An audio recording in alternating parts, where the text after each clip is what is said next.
How can you categorize a terror attack in which 1,200 mostly innocent civilian people were brutally attacked, raped, tortured, beheaded, and murdered? How can you, a British NHS doctor or NHS doctor in Britain, how can you say that's a welcome punch on the nose? I will defend the right of the Palestinians to resist an occupation.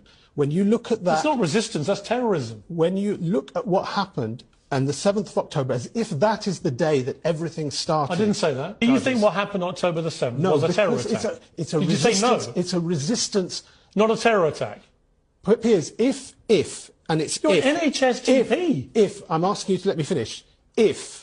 Right, our Islamic standard in conflict, in warfare, our Prophet, peace be upon him, sallallahu alayhi wasallam, he said, you can't kill children, you can't kill women, you can't kill the elderly, you can't mutilate. Hamas did all that. If anybody did that, if... What do you mean if? I say if because... They literally broadcast it on their own streaming platforms. Well, I'll tell you what a lot of us saw. Hamas broadcast it merrily to the world. And here's us doing these terrible things. And what do you mean if? What many of us saw on that day were videos coming out showing people saying, we will not harm women, we will not harm children. Do me a favour. No, that's what... Doctor.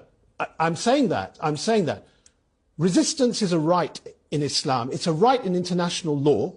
It's even a right that Churchill said in his History of the English-Speaking Peoples, that is, he actually wrote in that book, it is a primary right of men to kill and die for the land they live in. You literally just read me a description of what people who follow Islam are not supposed to do. Yeah. And Hamas did all of those things. But your response is to say, well, hang on, I've seen videos of them saying, we don't want to do that stuff. No, yes. I find that pretty offensive, Doctor. We all know they did it because they boasted to the world with their own videos what they were doing. I find it amazing that respected journalists like yourself seem to have suspended their critical faculties. No, I'm believing what Hamas wanted me to see. Well, you're believing what you saw. No, what Hamas themselves broadcast to the world because they wanted to take great glee in what they've done. There's no ambiguity about it. I asked you to let me finish, and I'm going to... You've got to answer questions. I will answer the question.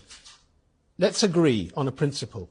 If atrocities were committed, right, I will never condone them. Right, I will say that. So do you condemn what happened on October the 7th?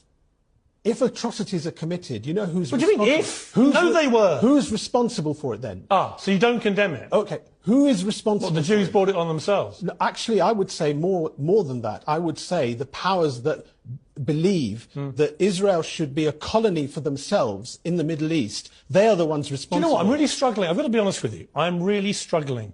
A British National Health Service doctor of 25 years, a man who's supposed to be seeing patients all day, every day and putting them right, is incapable of saying what happened when it was literally broadcast to the world by a terror group. Nor do you think they're terrorists. You think it's resistance. You seem to want to go every way to justify it. You don't even believe what they showed us with their own technology. And I'm just curious. Do you think any of this is compatible with you being a doctor in the National Health Service?